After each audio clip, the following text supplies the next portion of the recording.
Dalgona Latte, my favorite summer drink with Dalgona Cheers. Candy. For this recipe, we'll need a kitchen scale. Essentially, we're making a caramel. Add sugar and water and set aside. In a separate bowl, measure the baking soda, making sure to sift out the lumps. Now, back to the sugar and water. Cook over medium heat. Do not stir, shake, or move the pan, or else crystals will form and ruin the entire batch. When the mixture turns light yellow, now you can stir. Remove from the heat and add the baking soda. Stirring vigorously. This is what gives Dalgona candy that honeycomb texture that's appealingly light, brittle, crisp, and crunchy.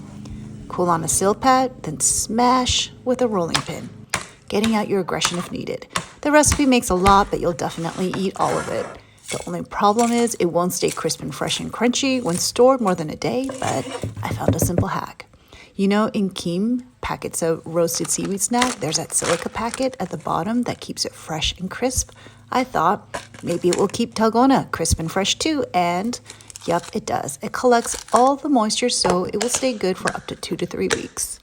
Back to the latte, add some ice, milk, big chunky pieces of Dalgona, and a big generous spoonful of the powder and little nubby chunks. Everything melts into deliciousness. Add espresso or coffee if you'd like, and that's how you make